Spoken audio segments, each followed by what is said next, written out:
let's just get into the questions. When should people move out from their parents' house? I think people should move out from their parents' home whenever they want to. There is no set time or moment when you should do this. It's like an each to their own kind of thing. For me personally, I have always been an independent kind of person, and I moved out quite early. For someone else, this might not be the case, and they may like living at home. I didn't like living at home, so that was also another factor as to why I moved out quite early. So, yeah, it depends on your personal circumstance, and there is no one size fits all kind of thing. Was Nintendo DS life when you were a kid? No, Nintendo DS was not life. It was not my life. I don't recall it being the be all end all when I was a kid. Um, I think I must have played it a couple of times, and I remember I really, really, really wanted one. But after that kind of went away, it just became another console, really. And yeah, that's it. What's your opinion on women that drive big cars? I don't have an opinion on women who drive big cars. If they want to drive big cars, then they can drive big cars. If they want to drive small cars, they can drive small cars. Tell me, when did you not speak up when you should have? So, in my adult life, I can't recall a time where I didn't speak up when I should have. I'm very outspoken when I feel I need to be.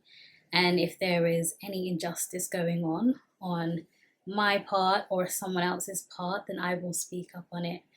But it's probably when I was a teenager or a child when I didn't speak up on something because I literally couldn't speak. I had selective mutism.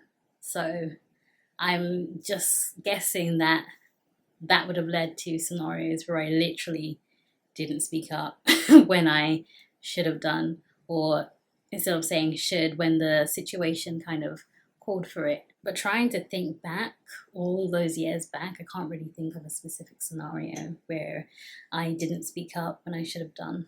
Thoughts on how to make a woman happy? Every woman is different, of course. It just depends on their personality and their culture and their upbringing and what they like. So there is no one answer that I can think of when I think about how to make a woman happy. And those are my thoughts. Like, I could come with the cliche, be a good listener, show interest in her, be engaging in conversation, ask questions, buy her small gifts such as flowers, chocolate, candy. I can come with all of that cliche, but then the reality of it is like I said, every person is different, and not all women are gonna like the same thing. Some women hate chocolates, some women don't like the flowers or even being given gifts. So I guess my universal thought is to just be yourself. And if that person likes it, then you're making her happy. Because from my personal experience, the thing that would make me the least happy is if someone was not being themselves, and I can easily pick up on that and feel that they're not being authentic and they're not being genuine. So, yeah, I think as a universal piece of advice, no matter who you're dealing with, just be yourself, really. And I think that will make someone happy if they are genuinely into you and they are the person for you. With whom of your friends have you fought the most? I can't say I've fought with any of my friends. Um, I don't get into fights. I don't get into arguments. I may get into debates every now and then, but those are friendly, so it's not like we're at war with each other. But yeah, I don't fight with people. I don't argue with people. Do you prefer buying an expensive or normal car? If I like something, I don't care how much it costs. I'm going to get it. So if the car that I like is expensive, I will get it. If it's cheap or on the affordable side, I will get it. So I ironically do not hold value in how much something costs. I hold value in what it means to me and why I want it. What's your opinion on boys who have beards? Boys who have beards, I think they are going through puberty. Would you say you are a loyal person? Yeah, I would say I am a very loyal person, but only towards people who deserve my loyalty. What is something you are certain you will never experience? Something I am absolutely certain, I know this for a fact, I will not experience pregnancy or having a baby. And the reason I say this is because I do not want children. My partner does not want children. Anyone I date does not want children.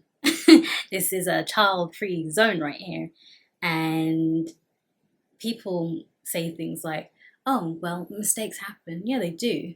But how do those mistakes happen? They happen when you're not focused, when you're not being careful, when you're being a bit absent-minded. And I know that there are certain circumstances where people have been very on the ball, very present and careful and safe in what they're doing, and they're using protection, all that kind of stuff, and they still end up pregnant.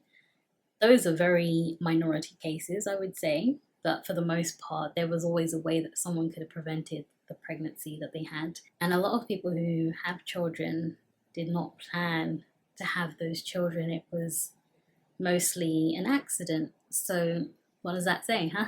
So yeah, the reason I don't think I will ever experience having a child, biologically at least, is because I don't want one. I would definitely adopt, foster, if I wanted a child when I was older, but I cannot see that happening either. That's more of a thing that I would do if I really, really wanted a child. And I don't actually think people should be having children in this society that we live in, but that is a whole other video, and it's quite a controversial topic, so let's move on to the next question. Would you say you are a daydreamer? Yes, I would say that sometimes I daydream, probably not as much as I used to, but yeah, I like getting lost in a daydream sometimes, especially when I'm on a long journey.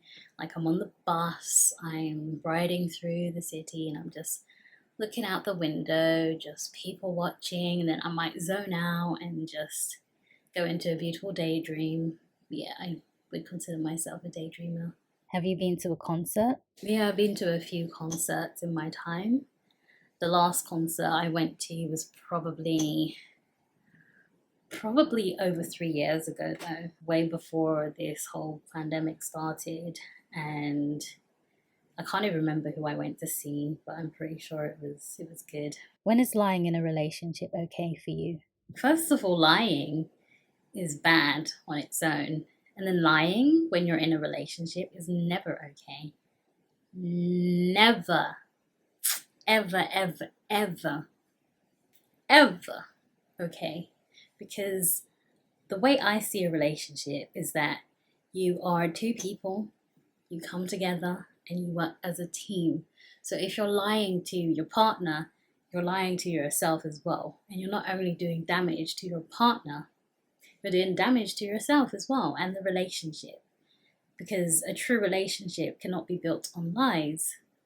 Therefore, any lie makes the relationship, it's kind of like, what's the point? Why are you with that person if you're going to lie to them? So yeah, to answer the question, lying is never okay in a relationship. Do you have a friend that falls in love super easy? I don't have any friends that fall in love super easy. Most of my friends are pretty practical, logical, down to earth, and they are like myself in the sense that we're very patient and we move slowly. We don't rush into things, right? Someone gives you a coupon as a birthday gift.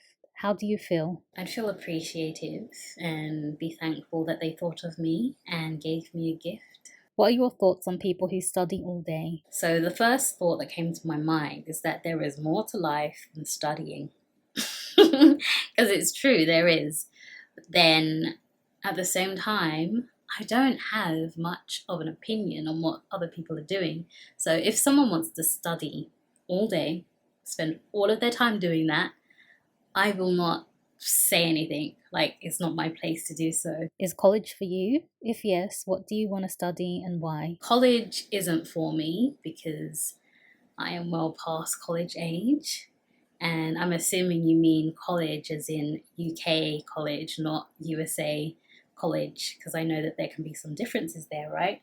But yeah, college isn't for me because I'm well past the age of when someone would start college.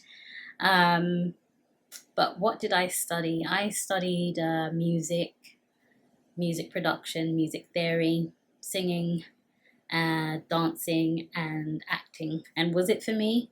The subjects were for me, but the college life, it was a mixed bag. I had some good experiences, I had some not so good ones, but overall, I had a nice time. I met lots of new people, I networked, and I had a lot of fun when it came to jamming, improvisation sessions, and just singing with other people, as well as being able to choreograph dance routines and then perform them at the end of the year. So yeah, I would say I really enjoy college for the most part. Hey, what's the worst hairstyle you've ever had? I don't recall having a worst hairstyle. All my hairstyles have been like, okay, seriously, they've not all been amazing. They've just been normal hairstyles, like it's just hair. And it really is in the eye of the beholder as to whether it's a good hairstyle or a bad hairstyle.